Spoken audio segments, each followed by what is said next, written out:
Friend, today we are starting profit prior to incorporation. This chapter is also known as pre-incorporation profit, and also in short we can say PPI का chapter. First point which we are going to do is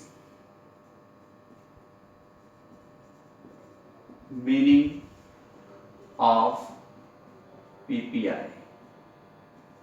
But before that, I am going to give one example. With the help of that example, we can understand the meaning of a profit prior to incorporation. Example ऐसा है कि in 2008, in the year of 2008,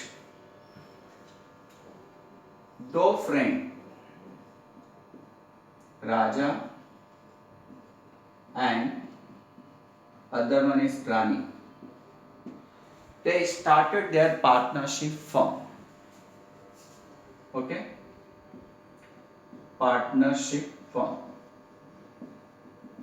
They started in the year of 2008. फिर उसके बाद में in the year 2015 में means after the 7 to 8 years they want to become a corporate.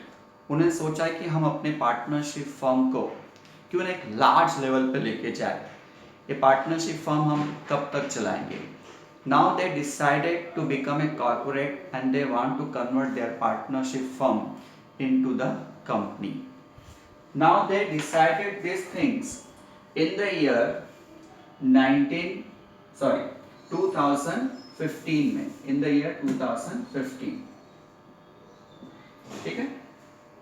तो for that they started to gather all the formalities, paperwork, documentation, and thereafter on 1st April 2015 they submitted all the necessary documents. Example के लिए pre-registration documents, availability of the name, memorandum of association, articles of association, specimen signature of the directors. They submitted whole things physically and also the online. 1st April 2015 को they decided to convert their partnership firm into the limited company. जैसे कि पता है कि company खोलते समय जो भी रिक्वायर्ड डॉक्यूमेंट्स होता है तो आपने सबमिट कर दिया है, but it takes a lot of time to check to verify everything. So government ने बोला कि you continue your partnership firm, we are checking all the documents. जो भी जरूरत है हम सब कुछ चेक करेंगे. आपके उस कंपनी के पास भी आएंगे, देखेंगे कि एड्रेस प्रॉपर है कि नहीं, आप बिजनेस कर सकते हैं कि नहीं. थोड़ा टाइम लगेगा. Finally on 1st July 2015 partnership got the certificate of incorporation. मतलब 1st July 2015 को एक पार्टनरशिप फर्म का बर्थ या कन्वर्ट हो गया partnership firm into the company में. तो जो डेट ऑफ सर्टिफिकेट था, डेट ऑफ इनकॉर्पोरेशन, वो एक्चुअल में बर्थ ऑफ कंपनी का हो गया. इस तरह से 1st July 2015 को फर्म कन्वर्ट हो गया कंपनी में. लेकिन 1st अप्रैल से लेके 1st जुलाई तक, या ऐसा हो सकते हैं at the end of 30th June 2015 तक it was running like a partnership firm, क्योंकि उस समय हमारे पास कोई सर्टिफिकेट नहीं था, कोई अथॉरिटी नहीं थी, तो हमने उसको ऐसे पार्टनरशिप फर्म चलाते रहा. और now 1st July 2015 firm is converted into the company. इस तरह से जब हमारा फर्स्ट ईयर एंड हुआ 31st मार्च 2016 को, 31 मार्च 2016 हमारा ईयर एंडिंग या क्लोजिंग डेट है। तो यहाँ पर जब हम लोग ट्रायल बैलेंस बनाएंगे तो उसके अंदर होल ईयर का एक्सपेंस इनकम लिखेंगे, लेकिन जब हम लोग प्रॉफिट एंड लॉस अकाउंट बनाएंगे तो उस प्रॉफिट एंड लॉस अकाउंट में हमको प्रॉफिट को दो सेक्शन में डिवाइड करना पड़ेगा। This is as per the companies act 2013 कि we can not pay the dividend the profit out of the profit earn before the incorporation. So we have to find the profit what is the earned by company after the incorporation, so we can pay the dividend out of that profit. तो main reason क्या है कि उस total 12 months के profit को हमको divide करना पड़ेगा दो सेक्शन में। The profit which we earn before getting the certificate, that is called as a pre incorporation profit, and the profit earned by the company after getting the certificate of incorporation, जिसको बोलते हैं profit earn after the incorporation, post incorporation profit. तो अब यहाँ पर आपको ये तो रीजन पता ही चल गया कि why we want to calculate the profit before the incorporation and profit after the incorporation. तो मेन रीजन है कि we can not pay the dividend to the shareholder out of the pre-incorporation profit, we can pay the dividend out of the post-incorporation profit. In the first year, a problem arise हो जाता है कि we have the figures of 12 months, but out of that we have to bifurcate that figures into the pre-incorporation period and the post-incorporation period. तो जैसा आप लोग को यहाँ पे दिखाई पड़ रहा है कि we have the 12 months, अप्रैल से लेके मार्च तक के ऐसे 12 मंथ्स यहाँ पर दिए हुए हैं। तो इस 12 मंथ्स को हम लोगों ने दो सेक्शन में डिवाइड किया। अप्रैल 2015 से लेके 38 जून 2015 तक, बराबर, ये हो गया पीरियड ऑफ 3 मंथ्स। इस 3 मंथ्स के पीरियड को हम लोग बोलेंगे प्री इनकॉर्पोरेशन पीरियड, ठीक है। तो profit on all the profit on this period is known as capital profit, okay, and that capital profit we have to transfer to the capital reserve account, and this profit we can not utilize to pay dividend, ठीक है। And now the period of 1st July to 2015 to 31st March 2016, that is a period of 9 months, okay। जुलाई, अगस्त, सितंबर, अक्टूबर, नवंबर, दिसंबर, जनवरी, फरवरी, मार्च, 9 मंथ्स, उसको हम लोग बोलेंगे post incorporation period, and the profit on this period is known as recurring profit, and recurring profit is also known as revenue profit, revenue profit, and that profit we can use to pay dividend to shareholder, we can use to pay dividend to the shareholder।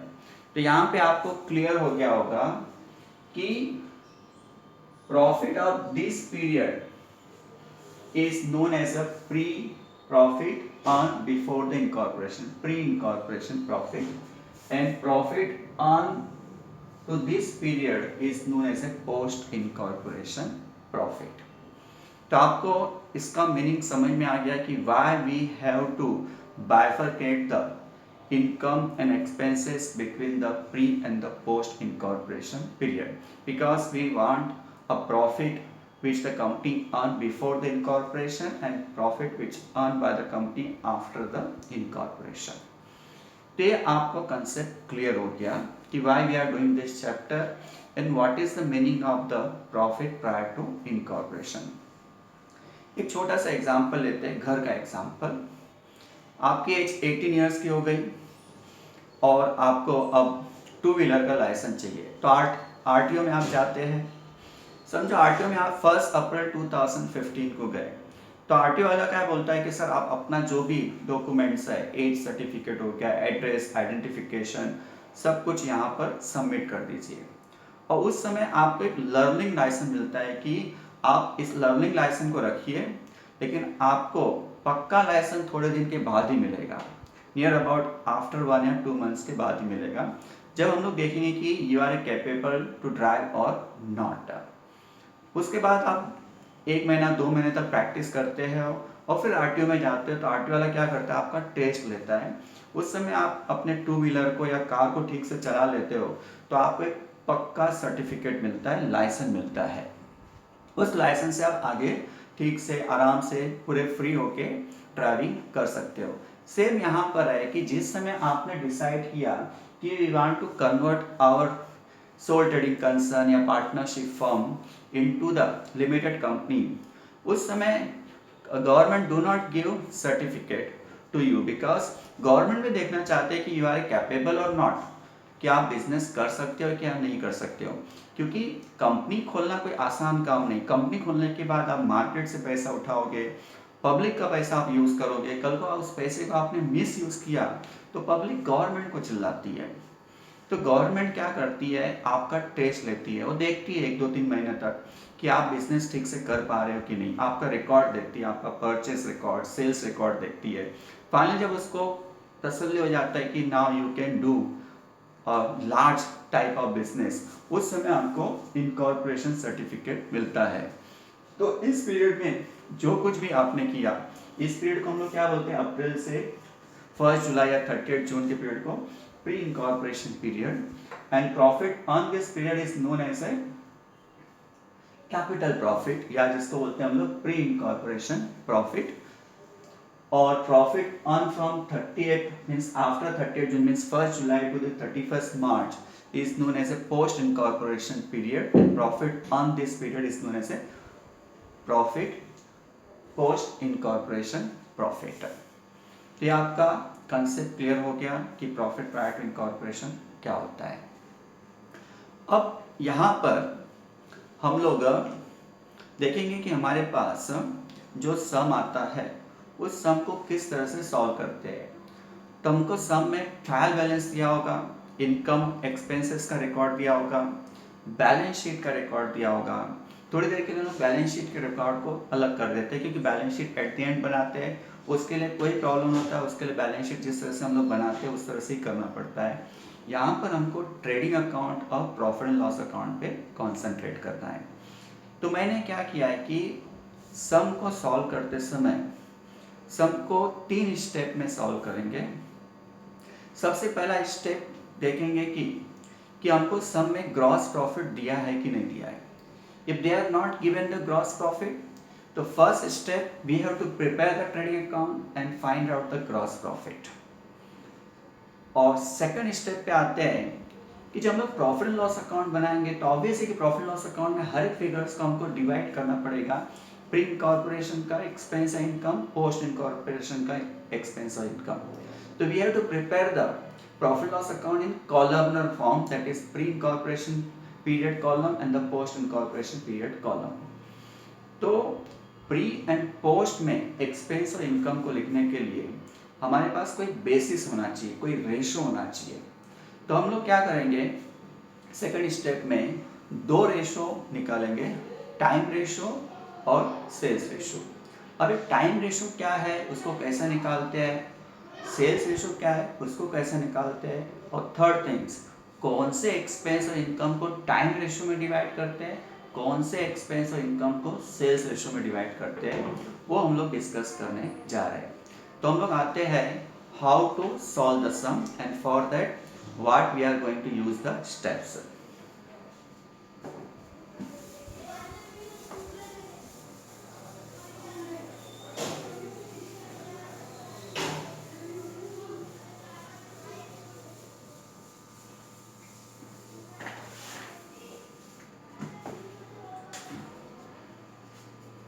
Point number second,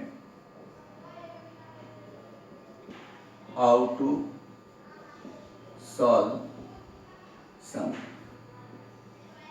steps.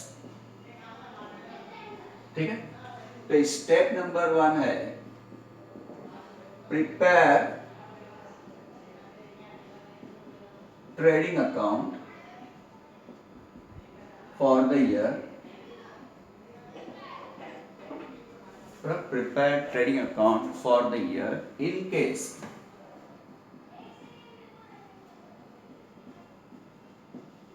gross profit is not given। ठीक है, gross profit नहीं दिया होगा तो उस समय हम लोग ट्रेडिंग अकाउंट बनाएंगे। अगर ग्रॉस प्रॉफिट दिया है तो ट्रेडिंग अकाउंट बनाने की जरूरत नहीं है। अब हम लोग यहाँ पर ट्रेडिंग अकाउंट का फॉर्मेट देख लेते हैं। जैसे कि आप लोगों ने FIJC 11th में किया होगा, फिर भी यहाँ पे हम लोग एक बार वापस से डिस्कस कर लेते हैं।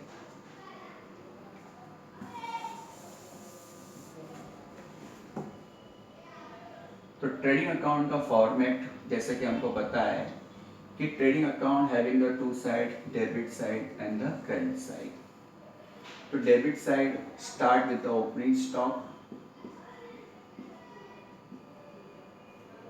Then purchases less purchase return, ये आ गया आपका net purchase.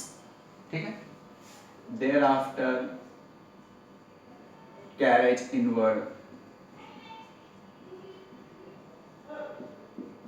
Freight inward, octroi duty, custom duty, commission on purchase, import duty जिसको बोलते हैं expenses incurred at the time of purchasing of the goods.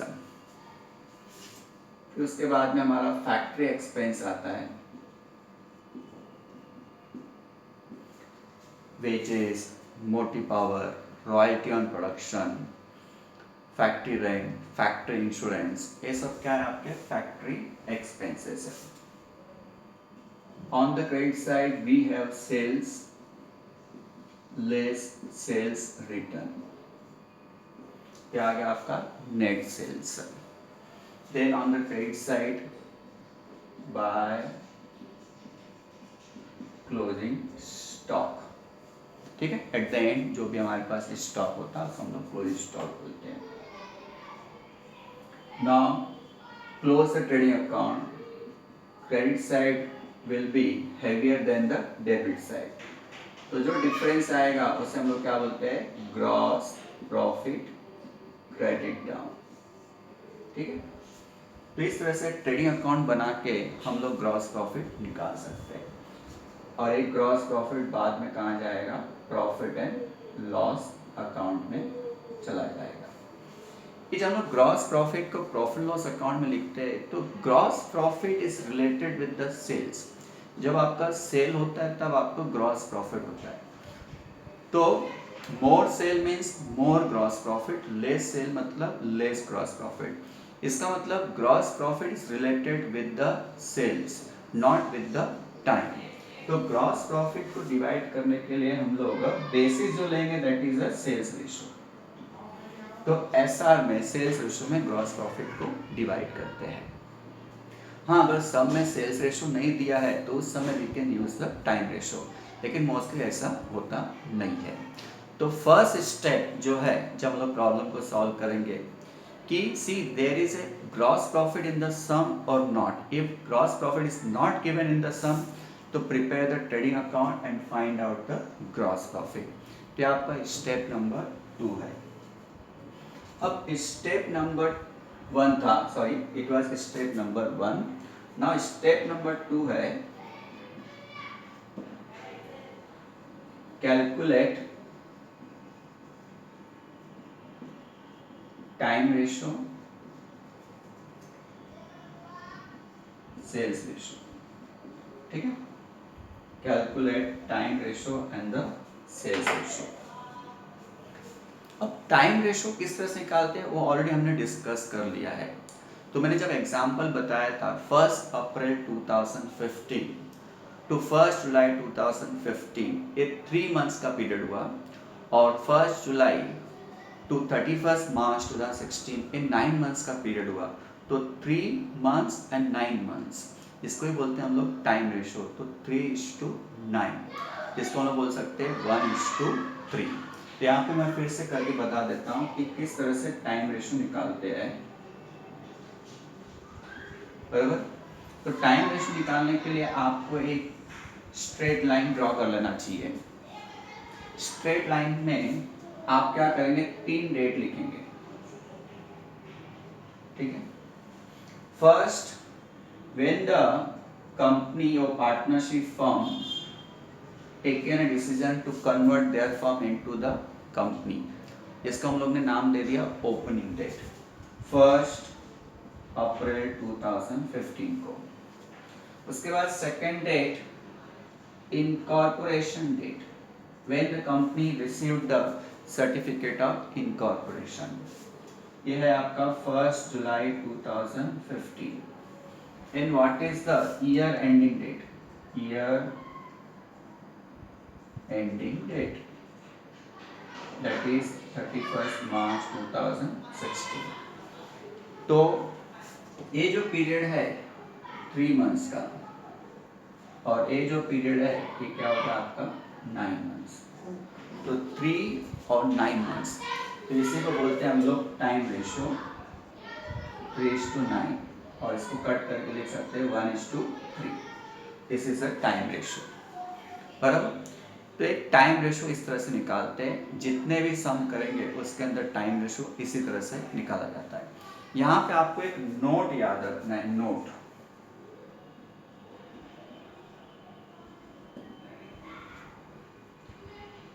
Date of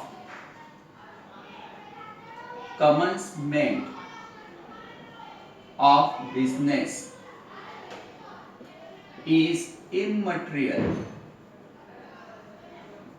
for the purpose of dividing pre-incorporation period and post incorporation period। अभी क्या है date of commencement of business. जैसा आपको पता है there are 2 type of company, एक होता है प्राइवेट लिमिटेड कंपनी और एक होता है public limited company. In case of private limited company में कंपनी को एक ही सर्टिफिकेट कंपल्सरी होता है, that is a date of incorporation certificate. उसके बाद they are eligible to do their business as a company. But in case of public limited company they need one more certificate, जिसको बोलते हैं date of commencement of business, जो incorporation certificate के बाद मिलता है। तो date of commencement of business का डेट अगर दिया भी होगा, that is immaterial for the purpose of dividing the pre incorporation period and the post incorporation period. तो सब में याद रखना कि अगर हमको इनकॉर्पोरेशन डेट दिया हुआ है और कमेंसमेंट ऑफ बिजनेस डेट दिया है, तो कमेंसमेंट ऑफ बिजनेस डेट को आपको इग्नोर करना है, आपको लेना है date of certificate of incorporation का डेट कंसीडर करना है, कमेंसमेंट ऑफ बिजनेस का डेट कंसीडर नहीं करना है, ठीक है। ये हो गया टाइम रेशो में किस तरह से हम लोग निकालते हैं।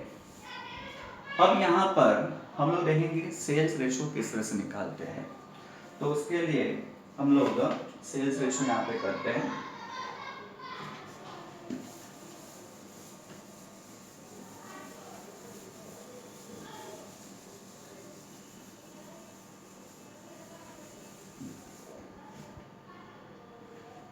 सेल्स रेशो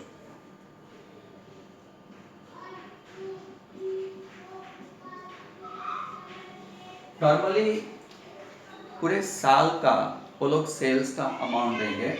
एग्जाम्पल के लिए समझो मेरे पास पूरे साल का सेल्स दिया हुआ है 15 lakhs, टोटल सेल्स है रुपीज 15 lakhs फुल ईयर का, ठीक है। और बोला है कि आउट ऑफ दैट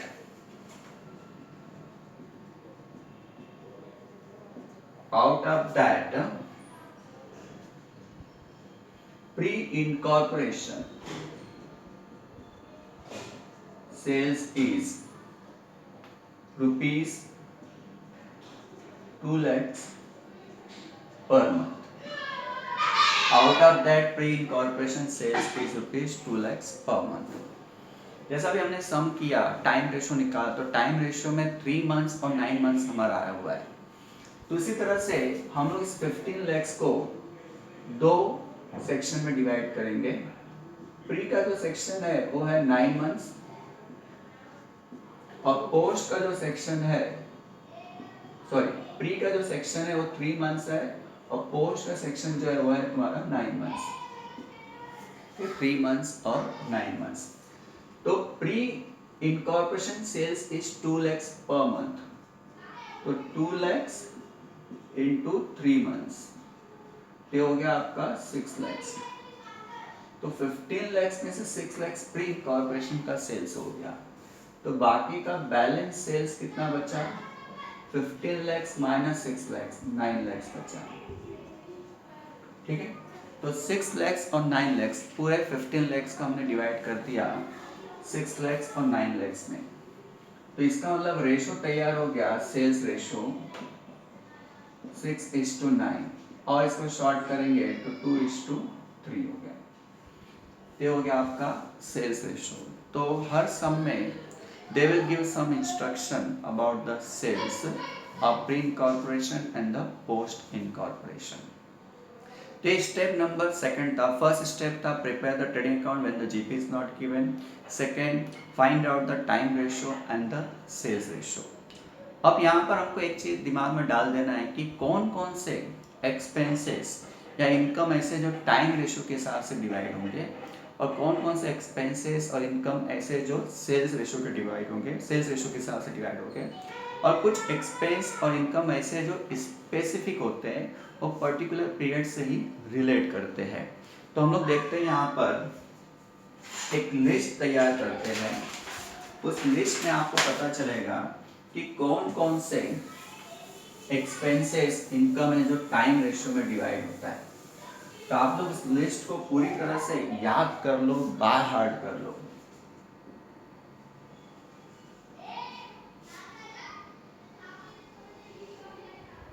यहाँ पे मैं वो लिस्ट तैयार कर रहा हूं।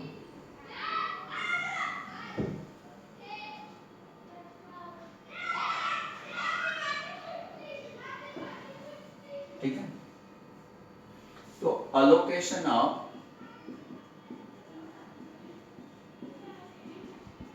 expenses or incomes between pre and post incorporation. बराबर? तो something will be divided on the basis of time ratio, something on sales ratio, और कुछ स्पेसिफिक होंगे that will come either on the pre-incorporation and the post-incorporation. ठीक है, इस तरह से हमारे पास एक लिस्ट यहाँ पर तैयार हो रहा है। आप लोग ध्यान दो कि टाइम रेशियो में कौन कौन से एक्सपेंसेस डिवाइड होते हैं। जैसे एग्जांपल के लिए expenses which are fix in nature, which are recurring in nature, जो हर महीने होते हैं, जैसे कि telephone bill, electricity bill, salary, insurance, ये सब चीज़ें क्या है कि आपका महीने महीने होते रहता है। मतलब all this are related with the time. तो all the fix expenses we have to bifurcate, we have to divide on the basis of time ratio. अब एग्जाम्पल के लिए हम यहाँ पे एग्जाम्पल तैयार करते हैं। लिखने के लिए यहाँ पे पहले लिख देता हूँ fix expenses that we have to divide on the basis of time ratio. Salaries, postage and telegram,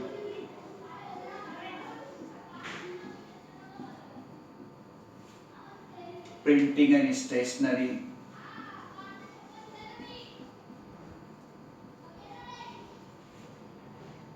rent, electricity bill,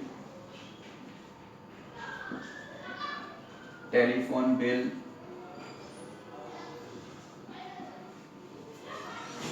office expense, sundry expense, miscellaneous expenses, bank charges,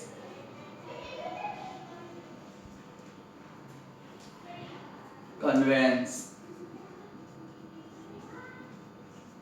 depreciation, insurance,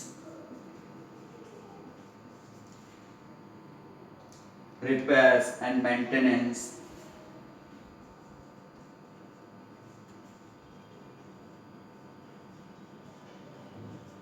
interest on loan,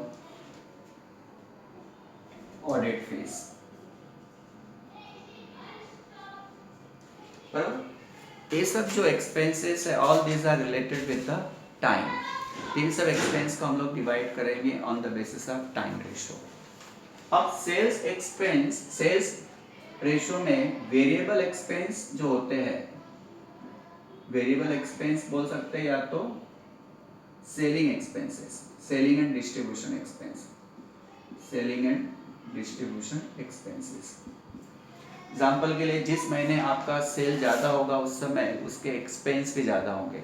जैसे advertisement, Diwali के time पे आपको ज़्यादा advertisement करना पड़ता है, discount ज़्यादा देना पड़ता है, कमीशन देना पड़ता है।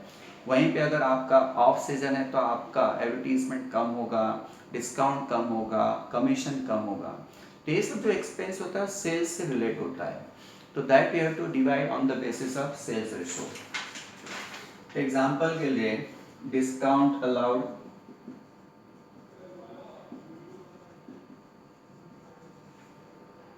Commission on sales,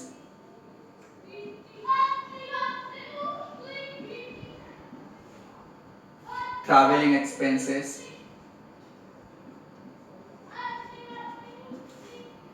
sales promotion expenses,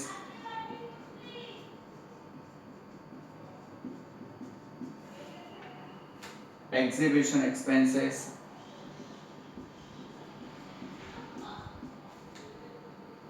bad debts, थोड़ा सा बैड डेट्स के बारे में अलग से भी डिस्कस करेंगे हम लोग। Advertisement, carriage outward,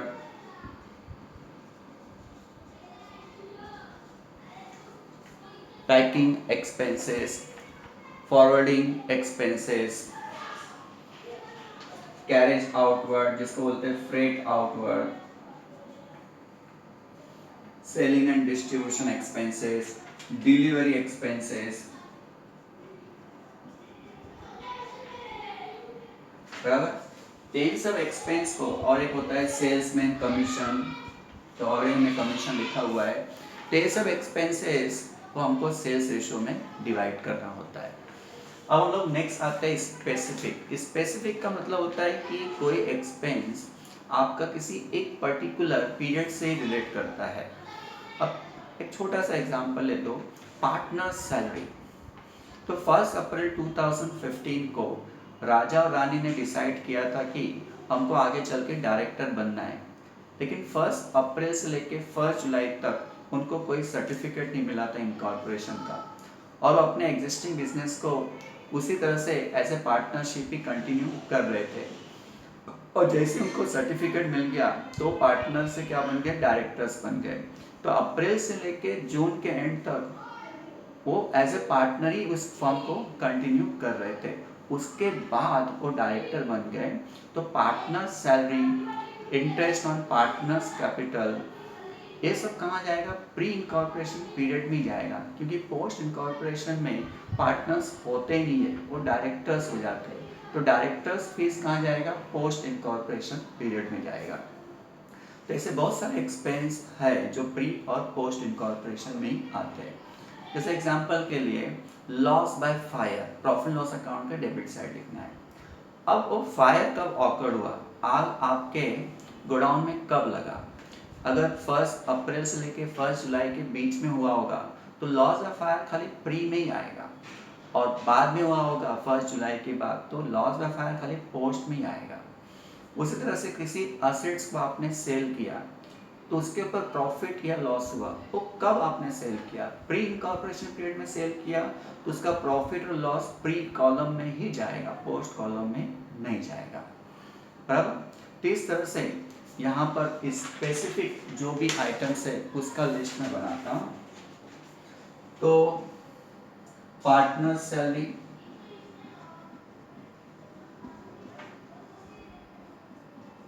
interest on capital, bad debts of old company, old form या old company, vendors salary, same like a partner salary, vendors company. समझो इस बिजनेस को मैंने किसी और से परचेस किया था 1 अप्रैल 2015 को, तो सामने वाला पर्सन क्या हो गया, वेंडर हो गया, हम लोग क्या हो गए, बायर। और वेंडर हमारे साथ इनकॉर्पोरेशन डेट तक था और उसको मैंने सैलरी दिया इनकॉर्पोरेशन डेट तक, तो वेंडर सैलरी पूरा का पूरा प्री कॉलम में जाएगा। फिर इसके बाद में प्रॉफिट और loss on sale of assets या इन्वेस्टमेंट। पोस्ट इनकॉर्पोरेशन पीरियड में सबसे पहला ले लो directors fees, managing directors remuneration, debenture interest, share transfer fees,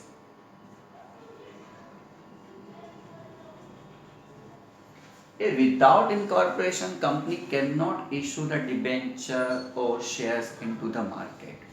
इसका मतलब debenture interest, share transfer fees ये सब पोस्ट पीरियड में ही इनकर्ड होंगे, उसके पहले नहीं होंगे। उसी तरह से any type of expenses paid by the company exclusively, कोई ऐसा एक्सपेंस है जो कंपनी ने पे किया होगा, वहां पे लिखा होगा एक्सपेंसेस पेड बाय कंपनीज, का मतलब पोस्ट में आएगा। उसी तरह से प्रिलिमिनरी एक्सपेंस रिटर्न ऑफ,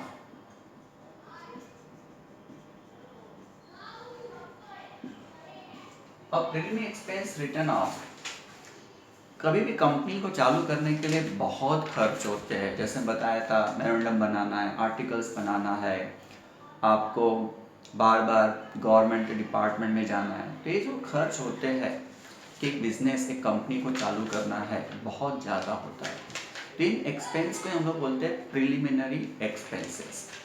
अब प्रीमियम एक्सपेंसेस को अकाउंट में आपको लिखना है, तो आप शेयर होल्डर की मीटिंग में, मतलब जब आप इनकॉर्पोरेशन सर्टिफिकेट मिल जाता है, आप शेयर इशू करते हैं और एजीएम में जब भी शेयर होल्डर आते हैं तो उनके सामने इन सब एक्सपेंस को रखना पड़ता है, उसके बाद उसको अकाउंट में लाना पड़ता है। तो उसमें से जितने भी एक्सपेंस को आप रिटर्न ऑफ करते हैं, वो सब चीज़ें आपने कब डिसाइड किया, कब डिसीजन लिया, पोस्ट इनकॉर्पोरेशन पीरियड में, तो सब चीज़ें कहाँ जाएगी, पोस्ट में ही जाएगा।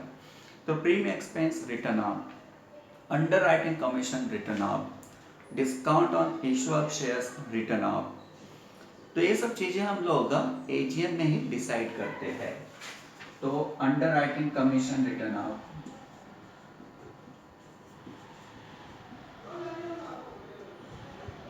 Discount on issue of shares return of,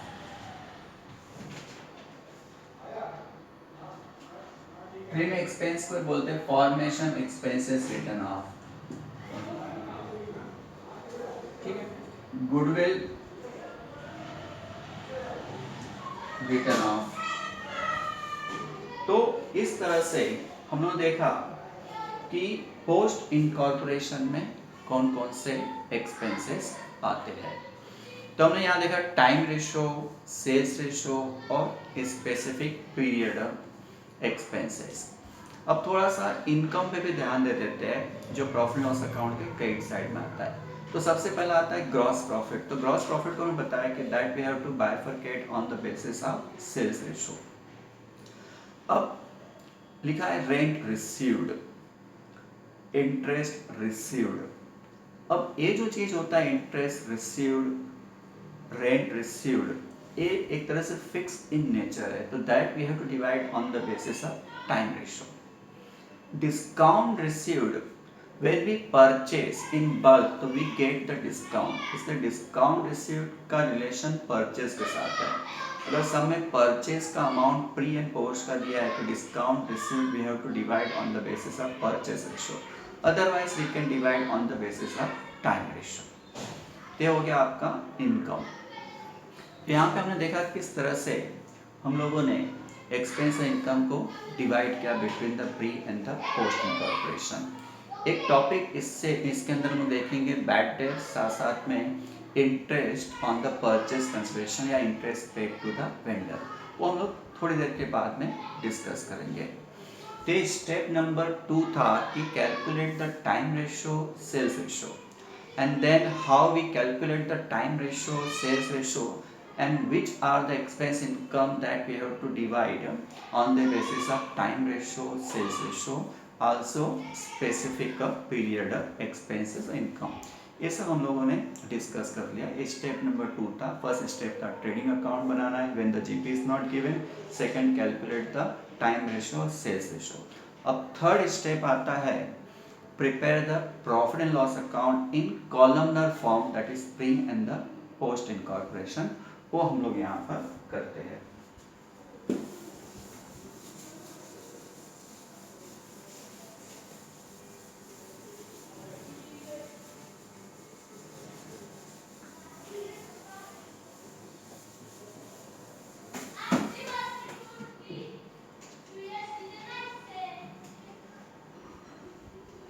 step number 3 है prepare profit and loss account in columnar form.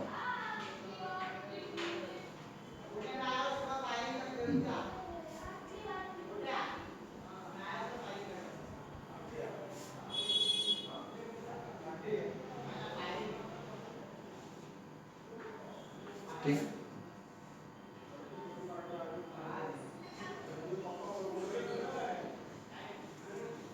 ये हो गया आपका profit and loss account for the ended 31st March, debit credit, particulars,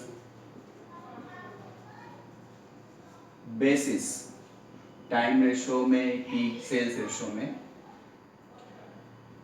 pre incorporation, post incorporation, particulars, basis pre incorporation and post incorporation. ठीक है, तो start with the credit side by gross profit brought down, जैसे बताया कि that we have to divide on the basis of sales ratio. Then on the debit side we have to record all the fixed expenses like a salary, rent, insurance, वो सब।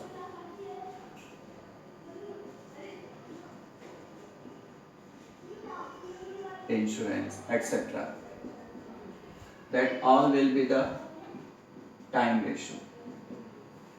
हाँ, अगर कोई instruction दिया है तो हमको उसके हिसाब से जाना, otherwise time ratio. Then all the variable expenses, that is selling expenses, advertisement, commission, delivery expense, all that etc, that will be on the sales ratio। then specific होता है, या तो प्री में आएगा या तो पोस्ट में आएगा। प्री में आएगा तो पोस्ट में नहीं आएगा, पोस्ट में आएगा तो प्री में नहीं आएगा। जैसे बताया मैंने, डायरेक्टर फीस प्री में जाएगा, पोस्ट में जाएगा, और पार्टनर सैलरी प्री में जाएगा। ठीक है, यहाँ लिख देता हूँ, पार्टनर सैलरीज प्री में, डायरेक्टर्स फीस पोस्ट में एक्सेट्रा। ठीक है, और इसको क्लोज करेंगे।